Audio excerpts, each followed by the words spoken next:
multilateralismo consiste en la coordinación de relaciones entre tres o más estados con base en ciertos principios generales de conducta. Es decir, son principios que nos dicen cuál es el curso de acción apropiado o inapropiado en determinada área de las relaciones internacionales, y pues los estados que se ponen de acuerdo en estos principios y reglas a lo que se comprometen es a aplicarlas incluso cuando hay consideraciones estratégicas o intereses nacionales que en determinada circunstancia específica pues no les convendría.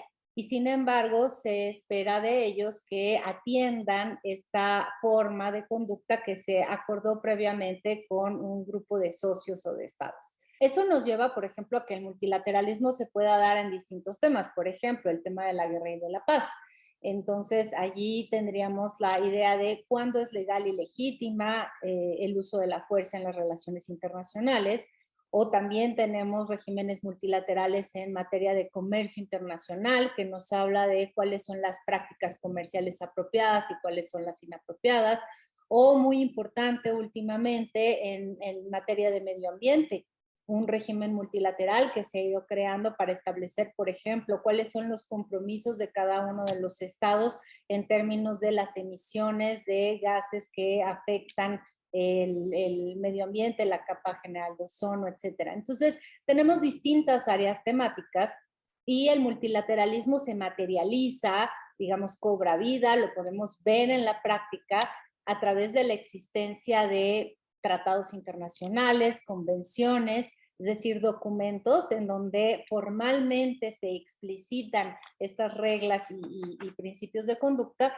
y también muchos de ellos crean organizaciones internacionales que serían las encargadas de hacer cumplir estas reglas, pero también de generar espacios de diálogo, de discusión, de conversación sobre estos temas entre los distintos estados. Entonces, no sé, por ejemplo, la guerra y la paz evidentemente es el asunto primordial de la Organización de las Naciones Unidas, aunque también hay organizaciones regionales como la Organización de Estados Americanos, la OEA, que habla también de la solución de controversias entre los estados de las Américas, o si pienso en el régimen de derechos humanos, tenemos el Consejo de Derechos Humanos de Naciones Unidas, y a nivel americano tenemos la Comisión Interamericana de Derechos Humanos y la Corte Interamericana de Derechos Humanos.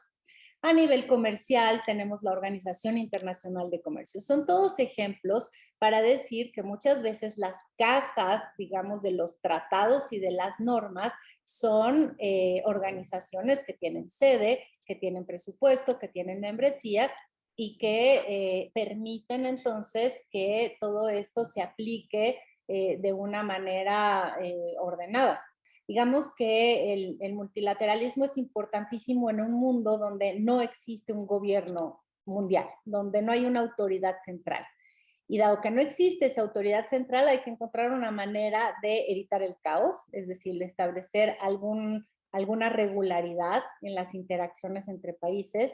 También es necesario generar algún grado de certidumbre de cómo nos vamos a comportar, porque ninguna actividad humana es posible sin ciertas certezas sobre cómo será el futuro inmediato. Y también es cierto que sirve para organizar la acción colectiva, porque muchos de los problemas mundiales necesitan soluciones globales. Y la organización de la acción colectiva se tiene que llevar a cabo en sedes donde se puedan encontrar las partes, y por eso es tan importante que exista un orden multilateral, ¿no? Que en verdad son muchos órdenes que se exponen con distintos tipos y números de membresía, ¿no?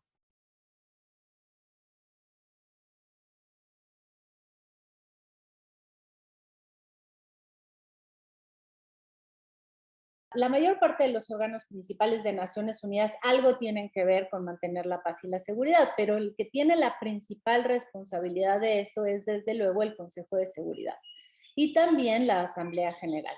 Ahora, el Consejo de Seguridad es un órgano bastante pequeño, es un órgano que está constituido por 15 estados, 5 de ellos son miembros permanentes, son los, digamos, victoriosos de la Segunda Guerra Mundial, Entonces, permanentemente están allí sentados Estados Unidos, Rusia, China, Francia y el Reino Unido, pero también hay 10 miembros electos o no permanentes que tienen sillas rotativas, están por un periodo de 2 años representando a su región. En el caso de México es el grupo GRULAC, Grupo de Latinoamérica y el Caribe, y digamos esta composición por lo tanto es cambiante.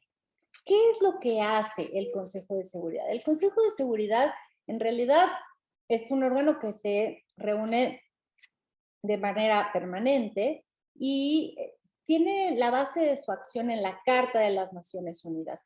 Y hay 2 capítulos que realmente, además no se ha modificado desde el año 1945 la Carta. Entonces, son 2 capítulos que hablan sobre 2 aspectos. El primero es el arreglo pacífico de las controversias, ¿no?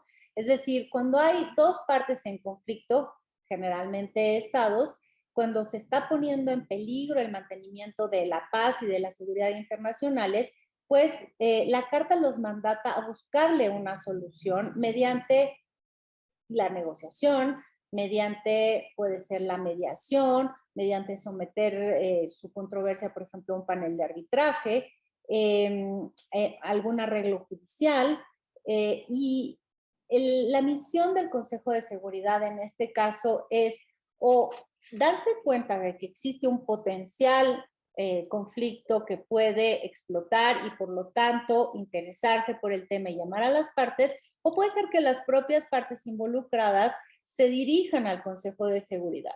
Y el Consejo de Seguridad pues tiene allí la misión justamente de instaurar a lo mejor un proceso de negociaciones, sugerir algunos mecanismos para resolver el tema, tipo si es una controversia jurídica, no sé, una disputa por límites territoriales, siempre está la posibilidad de elevarlo a la Corte Internacional de Justicia. Es decir, existen distintos mecanismos y otro también muy interesante es el de las operaciones de mantenimiento de la paz, porque hay veces que Naciones Unidas a través de este consejo puede decidir hacer un despliegue de lo que comúnmente se conocen como cascos azules, pero que en realidad son operaciones mucho más diversas que nada más tener presencia de militares de, digamos, con la etiqueta de Naciones Unidas. Tienen expertos en un montón de distintos aspectos que pueden hacer a un conflicto y que pueden prevenir, de hecho, que estalle el uso de la fuerza. Cada vez más las operaciones de mantenimiento de la paz han sido cuestiones de conflictos intraestatales, es decir, más cuestiones, por ejemplo, como guerras civiles, más que conflictos interestatales o guerras internacionales. Ahora, si todo sale mal y no funciona, también está el capítulo 7 de la Carta, que es el que se refiere a las acciones cuando hay quebrantamiento de la paz. Y aquí el Consejo de Seguridad puede justamente determinar si existe uno de sus miembros, porque recordemos que Naciones Unidas es universal y por lo tanto hay 193 estados representados allí, entonces puede determinar si existe claramente un estado agresor y número 1 puede establecer algunas medidas como sanciones económicas, me refiero por ejemplo a embargo de armas, me refiero, por ejemplo, a suspensión de visas a líderes estatales o miembros de un determinado gobierno. Puede establecer también sanciones como interrumpir comunicaciones. Y todo esto, cuando lo decide el Consejo de Seguridad, tiene fuerza legal. Es decir, las resoluciones del Consejo de Seguridad por la vía del capítulo 7 son legalmente vinculantes para todos los miembros de Naciones Unidas. Ahora, el último recurso, y la verdad que el Consejo tiene mucho cuidado en recurrir a esto, es también determinar que se use la fuerza en contra de un agresor. Y tenemos la posibilidad entonces de que se llame a la acción colectiva, digamos, a la acción de todos los miembros de Naciones Unidas, digamos nominalmente, en contra del país agresor, y eso lo que significa es que pueda haber una autorización del uso de la fuerza, como fue, por ejemplo, en el año 91, cuando Irak invadió a Kuwait y claramente era una guerra de agresión y por lo tanto hay una resolución de Naciones Unidas que habilita una operación internacional. Desde luego, los Estados miembros de Naciones Unidas tienen que poner sus fuerzas armadas a disposición porque la organización no tiene unas fuerzas armadas propias. Pero digamos, esta es otra de las posibilidades.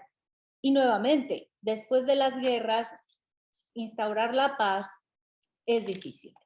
Y allí están las operaciones de mantenimiento de la paz que serían post-conflicto y que permiten también la posibilidad de que expertos internacionales ayuden, por ejemplo, a la aplicación de los acuerdos de paz, si los hubo, a resolver algunas cosas de infraestructura que harían socialmente menos aguda la conflictividad y por lo tanto ayudaran a la estabilización del país en cuestión. Y pues sí tienen su haber Naciones Unidas operaciones de mantenimiento de la paz exitosas.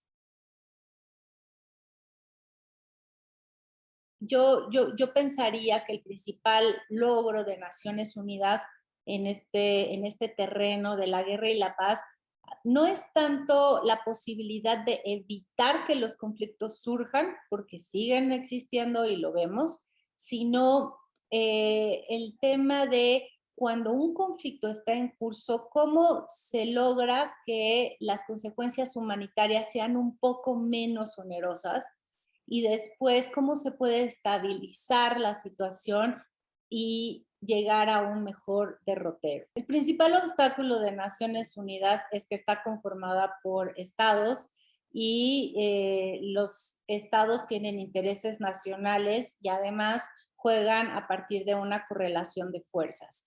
Digamos, este justamente no es una autoridad supranacional, sino que es la suma de todos sus miembros.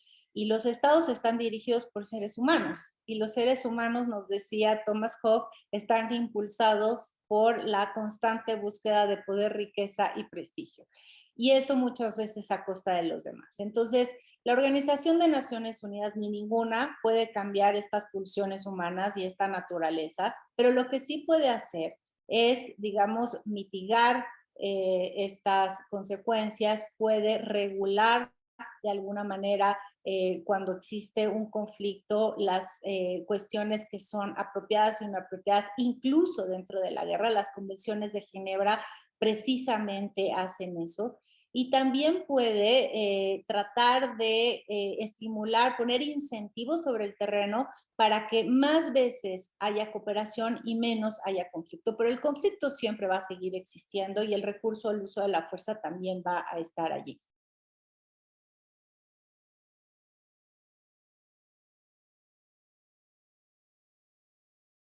Con respecto a la guerra de Ucrania, desde luego Naciones Unidas no pudo evitar que Rusia invadiera Ucrania, ni tampoco la diplomacia, digamos, bilateral de otros estados, la diplomacia de países de la Unión Europea que tanto insistieron, Macron reuniéndose con el presidente Putin, las distintas intervenciones del presidente Biden de Estados Unidos. ¿Qué es lo que nos dice esto sobre Naciones Unidas? Bueno, nos dice que un par de cosas. En el lado, digamos, en el vaso medio vacío, en efecto, la Organización de Naciones Unidas en la parte de seguridad y paz tiene un diseño institucional que establece que ningún conflicto en el cual una de las 5 grandes potencias, miembros permanentes, estén involucradas, se puede activar el Consejo de Seguridad, porque ellos tienen un derecho al veto. Entonces, cualquier resolución que se quiera tomar en esa instancia, que sea en contra de los intereses nacionales, en este caso de Rusia, será vetada, como realmente sucedió en este caso. Se sometió a consideración del Consejo de Seguridad una resolución que condena la invasión a Ucrania. Por cierto, México votó a favor de esa resolución, ya que somos miembros permanentes del Consejo de Seguridad para el bienio 2021-2022, pero la resolución tuvo 11 votos a favor y sin embargo, desde luego, tuvo el voto en contra de Rusia y no prosperó. Sin embargo, ahí no se agota la labor de la organización en cuestiones que tienen que ver con conflictos y en este en particular. La organización, por ejemplo, ha hecho una serie de cuestiones. Por ejemplo, la organización es también sus agencias. El Alto Comisionado de Naciones Unidas para los Refugiados, conocido por sus siglas de ACNUR. ACNUR es la agencia que ha organizado la evacuación y el establecimiento en centros, digamos, de bienvenida o de acogida de alrededor de 5.3 millones de ucranianos que han abandonado su país para ir a países vecinos como Polonia, como Rumania, como Hungría, como Moldavia, y atiende especialmente a las poblaciones más vulnerables de ese flujo, por ejemplo, cuando hay niños no acompañados, cuando existen mujeres que están en situaciones especialmente vulnerables. Esto es un trabajo que hace la organización en curso en este momento. También es cierto que hay otra parte que es la justicia penal internacional y ya el fiscal de la Corte Penal Internacional inició una investigación dado que existen en algunos de los escenarios de guerra la posibilidad de que se hayan cometido crímenes de guerra, es decir, un ataque indiscriminado sin justificación contra población civil desarmada. Entonces ha iniciado esta investigación. ¿Por qué es importante decir esto? Porque todo esto va generando o un contexto de alivio de la situación humanitaria, pero también un cierto contexto de disuasión de ciertas acciones que pueden tomar la parte beligerante, en este caso los rusos. Y bueno, muchas veces esta justicia no tiene resultados inmediatos, pero el largo brazo de la historia termina alcanzando a muchas de las personas que individualmente, o sea, con responsabilidad individual frente al derecho penal internacional, se han visto involucradas en este tipo de cuestiones, esperando entonces que con eso se genere cierta disuasión respecto a las decisiones que van tomando los beligerantes. Más allá de eso, también han existido quizá lo principal, que es restarle cualquier legitimidad a esta guerra, porque hay una definición a nivel de la Asamblea General de que esta es una guerra de agresión.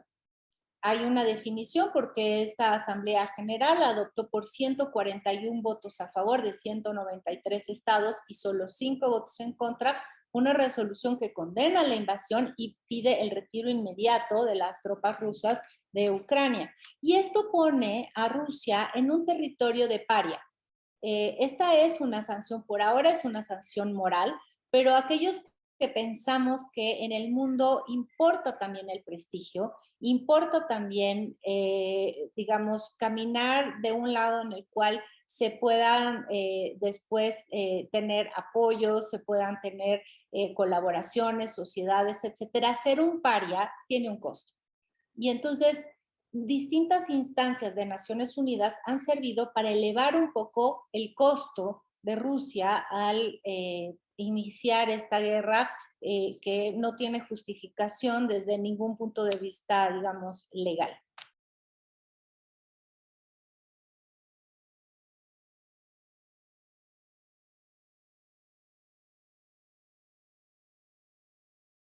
México es un país que ha apostado por el orden multilateral de manera muy clara y decidida, por lo menos desde el siglo XX. Y esto es muy claro con su participación en la Conferencia de San Francisco, cuando se crea la Organización de las Naciones Unidas, pero también cuando nosotros somos la sede de una gran conferencia interamericana sobre los temas de la guerra y la paz, que plantea la generación también de un orden multilateral interamericano, es decir, un orden multilateral que agregue tanto a Estados Unidos como a los países de América Latina y el Caribe.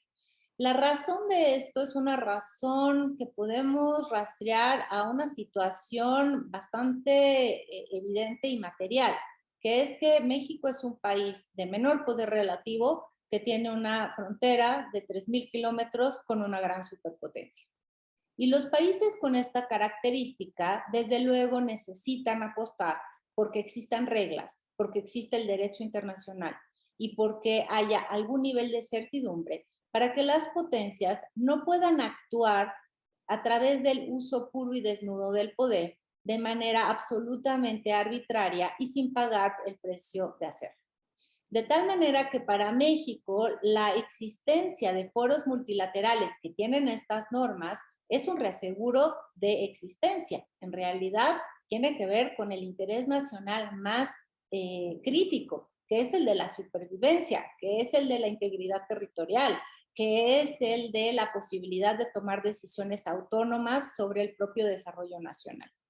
Este es un compromiso que se ha visto en distintas vertientes. Por ejemplo, la diplomacia mexicana fue durante muchos años una diplomacia muy jurista, una diplomacia que generó grandes expertos en derecho internacional público que se dieron a la tarea de impulsar distintos cachos de este multilateralismo, tipo el derecho del mar o el régimen de no proliferación nuclear, o recientemente, porque esto ya es más un tema de los años 90, impulsar algunas vertientes de tratados de derechos humanos, como los tratados que versan sobre las personas discapacitadas.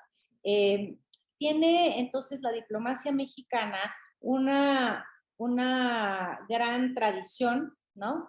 Y también una cultura organizacional, la Secretaría de Relaciones Exteriores, de hacer de los órganos multilaterales y del derecho internacional una herramienta muy importante en la defensa, porque no tenemos otras capacidades materiales, ni un gran ejército, ni una economía que sea sumamente potente, y desde luego México no es un país cualquiera, es un país que es la 15ª economía del mundo, tiene un reconocimiento por la extensión de su territorio, por el peso de su población, y sin embargo no está en esas grandes ligas y tiene que recurrir a este tipo de estrategias para defender sus intereses.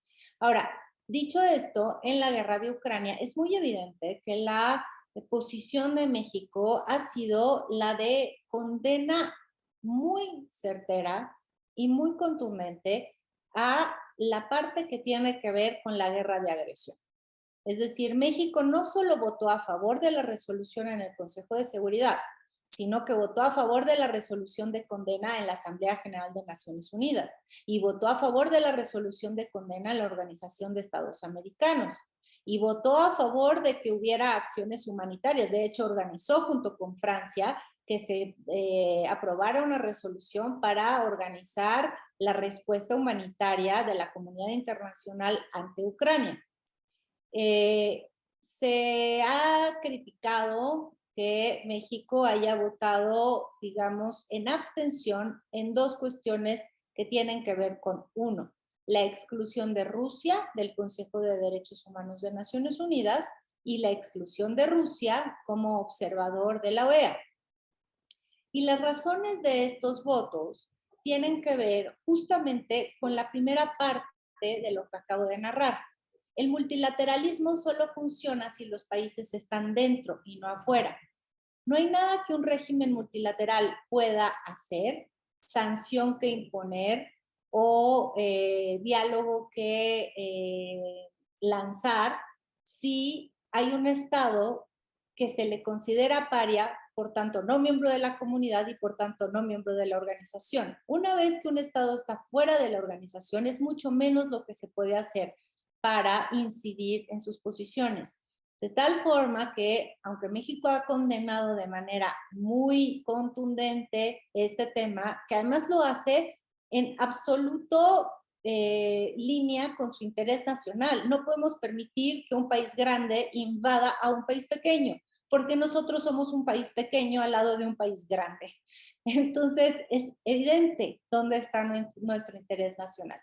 Pero al mismo tiempo el voto de abstención, que fue leído como una cierta simpatía por las intenciones o los intereses o las posiciones rusas, creo que es una lectura muy equivocada. Creo que es la lectura de el país que cree que el multilateralismo tiene que seguir funcionando y que este tipo de situaciones no se pueden arreglar por fuera de los órganos multilaterales. tampoco México está dispuesto a tomar posición en esto en un eje, digamos, como lo plantea Washington o la Unión Europea, de las democracias contra las autocracias, porque eso se refiere a los regímenes políticos internos de otros países y pues en particular este gobierno de México, el gobierno autodenominado Cuarta Transformación, considera que esos no son temas de discusión en las relaciones internacionales, esos serían asuntos internos de otros estados.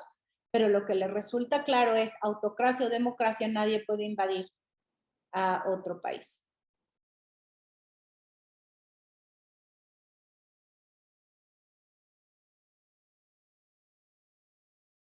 Yo creo que en efecto existen algunos nacionalismos que son muy preocupantes y que van en contra de la lógica fundamental del multilateralismo.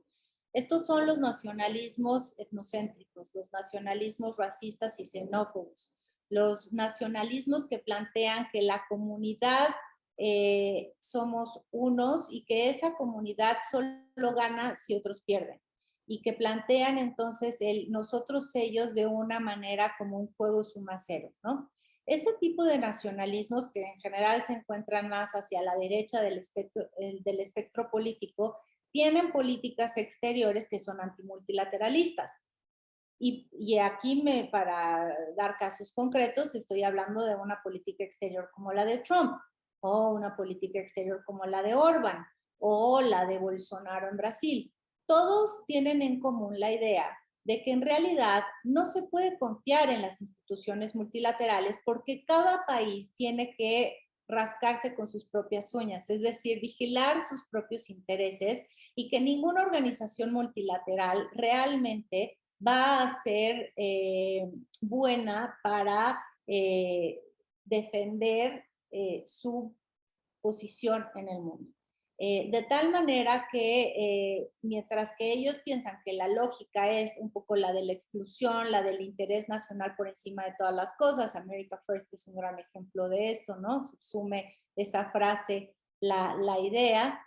El multilateralismo es todo lo contrario. O sea, el multilateralismo es la aceptación de que hay una pluralidad y que en esa pluralidad se tienen que establecer consensos y que esos son consensos que tenemos que sostener más allá de si en el corto plazo me conviene o no me conviene, porque las ganancias del multilateralismo son ganancias difusas, es decir, no se puede esperar ganar en un orden multilateral siempre y todo el tiempo. Se puede esperar que a veces vas a ganar y a veces vas a perder, pero que en la suma total es mejor tener estas reglas a no tenerlas. Esa es una lógica, ¿no? La de las ganancias difusas y no inmediatas, que están absolutamente en contrasentido de los líderes políticos que son mucho más transaccionales, que piensan más en términos de juego suma cero y sobre todo que no le dan dignidad a la diversidad, a la diferencia, ¿no? Sino que establecen como la superioridad de sus definiciones por encima de las del resto. Así no se puede trabajar en un órgano multilateral, con lo cual el ascenso de gobiernos de este tipo, en efecto, pone en peligro al multilateralismo. Y tan es así que hemos visto también que, y sobre todo cuando esto viene de una gran potencia, el gobierno de Biden ha dado marcha atrás a estas posiciones de Estados Unidos, pero el gobierno de Trump iba a la Asamblea General a criticar a las Naciones Unidas, básicamente, y a decir que pues realmente Estados Unidos iba a ir solo, ¿no? Y fundamentalmente a favor de sus intereses. Cuando sucede que una gran potencia, que además es uno de los puntales en todos sentidos, incluyendo en términos de financiamiento, tiene este tipo de actitud, desde luego estamos hablando de una debilidad, ¿no? Del multilateralismo global. Ahora veo que el gobierno de Biden tiene una actitud muy diferente frente a Naciones Unidas y frente al multilateralismo y frente a la OEA, lo cual es una buena noticia, es algo bienvenido. También vemos que, por ejemplo, Le Pen perdió las elecciones con Macron y en Francia, y por lo tanto también tenemos en Francia a un aliado del multilateralismo, que esto es muy relevante. Y bueno, pues no podemos pensar que esto es un equilibrio estable, pero digamos, las señales de alerta eran máximas hace un par de años y ahora tenemos una sensación de que las cosas pueden ir por el derrotero de seguir trabajando. Siempre hay que trabajar a favor del consenso. Es muy difícil, el consenso es muy difícil que los argumentos estén por encima del uso del poder desnudo, pero me parece que estamos en una situación un poco menos grave que cuando estaba la presidencia de Trump.